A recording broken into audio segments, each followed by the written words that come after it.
আসসালামু আলাইকুম। আ আজকে আমি আপনাদেরকে দেখাবো কিভাবে আপনারা একটি আর্টিকেল থেকে অর্থ যেগুলো আপনারা বুঝতে পারেন না বা অর্থ জানা নেই, সেগুলো খুব সহজেই জেনে নিতে পারবেন। তো আমরা যারা ইংরেজি শিখতেছি, তাদের ভোকাবুলারি শেখাটা খুবই জরুরি। আমরা অনেক আর্টিকেলে বা অনেক লেখার মধ্যে কিছু অজানা শব্দ দেখি যেগুলোর অর্থ আমাদের জানা নেই। তো সেগুলো জানতে হলে বিভিন্ন ওয়েবসাইটে গিয়ে অর্থ লিখে তারপরে আমাদেরকে অর্থটা খুঁজে বের করতে হয়।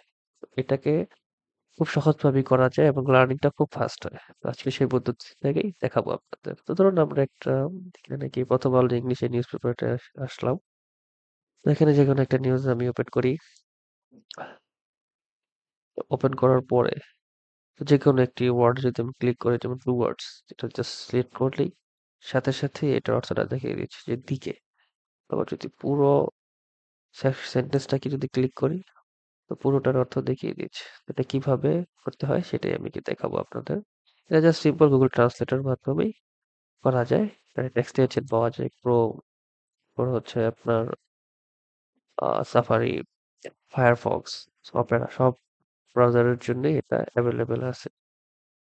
তো আমরা এখন অন্য আরেকটি প্রোফাইলে গিয়ে দেখাচ্ছি যেটাতে এটা ইনস্টল নাই যাতে আপনারা করতে পারেন। তো এই প্রোফাইলটার মধ্যে হচ্ছে ওই এক্সটেনশনটা ইনস্টল করা নেই। তো দেখাচ্ছে ধরুন আমি এখন তো ভালো ইংলিশ এখানে আসলাম। তারপর হচ্ছে হুম এই ওপেন করলাম। তো ক্লিক করলাম। কাজ হচ্ছে না। কারণ ওই এক্সটেনশনটা আমাদেরকে এড করতে হবে।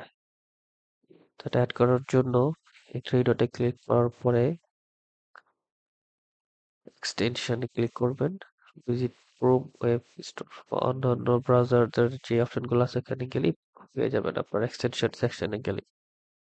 যাওয়ার পরে এখানে লিখবেন গুগল ট্রান্সলেট।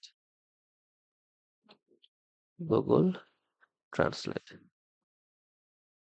লেখার পরে অ্যাড টু ক্রোম ক্লিক করবেন। এক্সটেনশন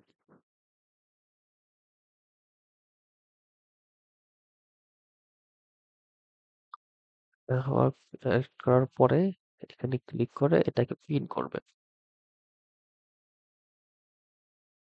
পিন করার পরে এখানে ডান বাটন ক্লিক করলে অপশন চলে আসবে।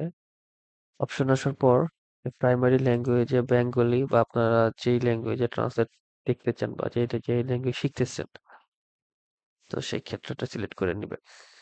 এটা বেঙ্গলি কোথায়? এই তো বেঙ্গলি আর ইমিডিয়েট ডিসপ্লে পপ আপ এটা সিলেক্ট করে সেভ করে দেবেন। জাস্ট ইট কাজ শেষ। তারপরে হচ্ছে রিলোড দিবেন। বারবার রিলোড দেওয়া লাগবে না, জাস্ট আমি রিলোড দিয়ে দিলাম। তারপর হচ্ছে সিলেক্ট করলে আপনারা দেখতে পাচ্ছেন যে অর্থ চলে আসতেছে। এটা আপনি যে কোনো ওয়েবসাইটে গেলেও দেখতে পারবেন। ধরুন আমি অন্য অন্য যে কোনো একটি ওয়েবসাইটে গেলাম। এই যে এখানে যদি ক্লিক করি এখানে অনেক স্বীকৃত ফাইন্ড এন্ড লিকুইডেট এমপ্লয়ার। আমরা যে কোনো আর্টিকেলের অর্থই খুব সহজে খুঁজে বের করতে পারবেন হ্যাসেল ফ্রি। তো ভিডিওটি যদি ভালো লেগে থাকে তাহলে অবশ্যই সাবস্ক্রাইব করবেন, কমেন্টস করবেন। ধন্যবাদ। আশা করি আপনাদের ইংরেজি শেখা ভালো হোক, শুভ হোক। দোয়া করবেন। আল্লাহ হাফেজ।